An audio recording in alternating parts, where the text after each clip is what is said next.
WCIA 3 Forecast First, sponsored by CIBM Bank. And good morning, meteorologist Adam Chewinski here at 6 a.m. in Central Illinois, and traffic is moving a little bit there out towards Mattoon. There's not much activity just yet. The shower and thunderstorm activity has moved out towards the north and east. Even some snow out there towards Minnesota, but it's quiet here in Central Illinois. Mostly clear conditions moving back in for us today. 51 in Danville, 50 in Mattoon, but colder as you go out towards the west, where they've seen a little bit clearing for a little bit longer there in Bloomington and Lincoln, even in Springfield. Temperatures still overall warmer than this time yesterday morning. Current wind speeds up to 20 plus miles per hour here. That's just sustained winds, not including wind gusts, which we're getting some pretty gusty conditions out there, close to 30 miles per hour there in the state capital, 20 in Effingham, 31 out towards Bloomington, Indiana. There is a wind advisory in effect until 9 a.m., so a little breezy as you head out the door for this morning, but we've got wind returning for the next portion of our storm system, our next storm system that comes in later this week. But sunshine for today, showers, thunderstorms, rain, wintry mix, a little bit of everything as we go into Thursday. More details coming up in just a bit. But first, the 6 o'clock hour of the morning show kicks off right now. You're watching your local news leader. This is The Morning Show on WCIA 3 News. Well, we do thank you for joining us on The Morning Show. I'm Matthew White. And I'm Karina Rubio. We begin with something new for you this morning. Later today, Governor Pritzker will give his annual budget address, and this will be the governor's big proposal for the state budget this year. Now, our Capitol Bureau Chief Cole Hinkey brings us more on one of the governor's more ambitious plans. Governor Pritzker made a big promise during his second inaugural address. Propose we go all in for our children and make preschool available to every family throughout the state. And now he's trying to follow through. In the first year alone, 5,000 seats will be available across the state. That's in addition to pre-K that we already offer. During his budget address later today, Governor Pritzker will give his pitch for his new Smart Start Illinois program. It's a big investment in early childhood education with the intention of making preschool an option for everyone who wants it in the state down the road. All in all, the proposal totals up to $500 million. $75 million of that money would go towards new block grants to help low-income families afford pre-K. And $130 million would go towards giving early child care workers a raise and retaining workers in the field. I believe strongly that this is the best investment you can make in government, in fact, because of the return on investment. While it won't be as expensive in future years, it will still continue to cost money down the line. Some top Democratic officials are not too keen on perennial expenses right now. The state is expecting big revenue numbers this year, but experts agree that these revenue increases could be temporary. Illinois Comptroller Susana Mendoza said last month on Capital Connection the state should avoid frivolous spending. We don't want to see spending for new programs that might not be proven or tested programs that end up, being added to the budget year to year. When asked about the comptroller's concerns, Pritzker said this is the kind of investment that will pay off in the long run. I'm in agreement with her about wanting to increase MAP grant funding, but she hasn't seen the revenue estimates or counted that into in the forecast of whether she thinks we have dollars available to put into our operating budget. Reporting in Springfield, I'm Cole Hinkey.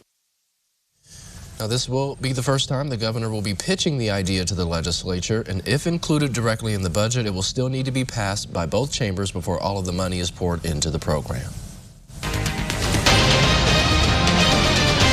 6:03, let's take a look outside at Gibson City, and it's quiet this morning, but you can see the cloud cover there very faintly.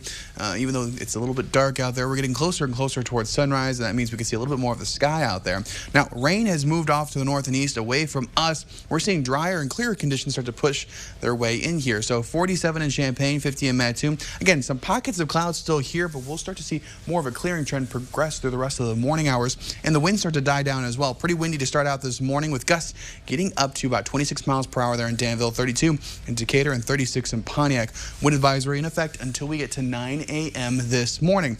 Lots of sunshine for today, but rain does return as we go into the early morning hours on Thursday. Notice some little pockets of rainfall here and clouds on the increase overall. Here come the showers and even some thunderstorms possible there, especially along I-70. I think it's the best chance of hearing a couple rumbles of thunder, but also could even see some of those pack a little bit more of the gusty winds as well. There is a small area of a marginal risk in the corners of our viewing area.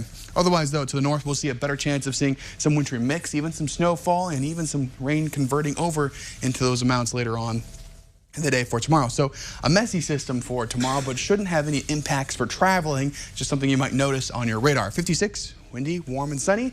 More on tomorrow's forecast coming up. But first, here's this. He didn't know a stranger. He was friends with everybody. Well, she is remembering her late son, one of two who were killed in a car crash this summer in Christian County. Yesterday, classmates hosted a blood drive in their honor. The crash happened back in July at the intersection of Route 51 and Leafland Street in Assumption. 4 boys were on their way to Central A&M High School. Keegan Verdon and Connor Rowcliffe were killed and 2 others hurt. WCIA 3's Amanda Brennan explains. He was a clown. He was the most unselfish person I've ever seen. Students at Central A&M High School in Moweaqua are remembering Joni Verdon's son Keegan and his friend Connor Rowcliffe with a blood drive. But you're also doing it in memoriam of friends and of team members who have really tried, and this is something you can do to help them. Both died over the summer in an accident while on their way to lift weights at the school.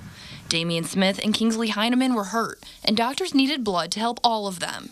But you just never know when you're going to need it. And with Keegan being A negative, that's a rare kind of blood anyway. The American Red Cross says every 2 seconds, someone in America needs blood, and each donation helps up to 3 people. Samuel Moore, the Student Council president, says that was the goal. Really a nice feeling to help the people around you. Verdon says it's a blessing, seeing people and students from the community donating. She was able to donate as well. We're able to get quite a few. I think we're at 30 students to 20 adults. He says that's triple what they saw in their last blood drive in the fall, and thinks a lot of people are going to remember this year's event. But we really wanted to do something special, so we work with the Red Cross each year to try to raise blood.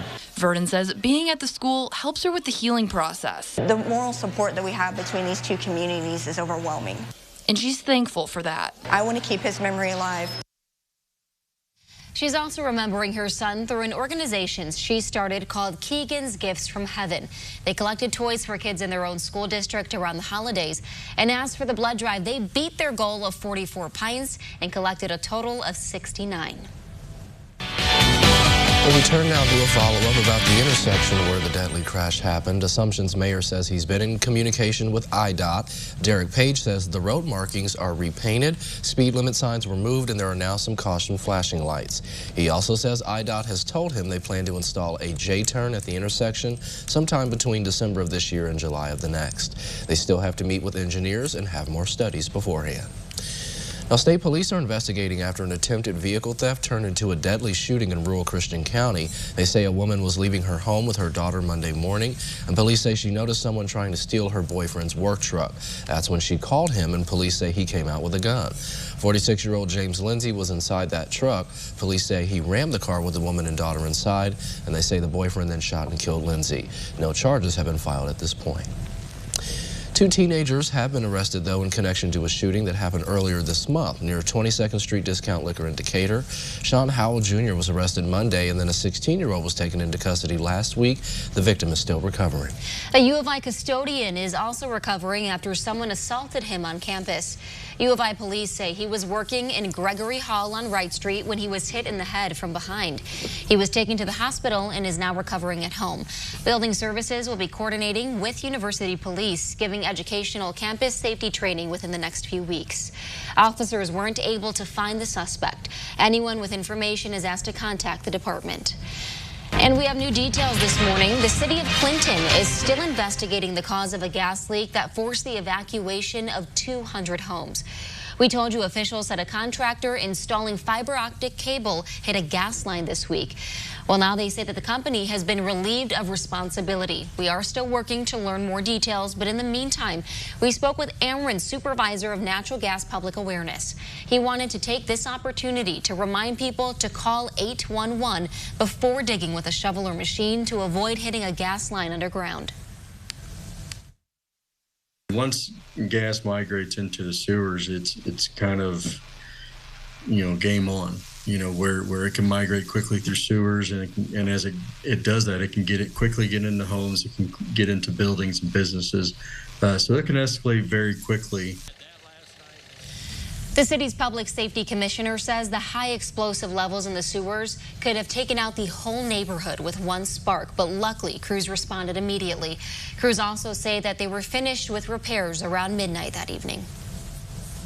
Alrighty, well, still to come on the morning show. Of course, we are expecting a breezy day, but it is going to be beautiful with that sunshine along with it. Adam will have his forecast up next.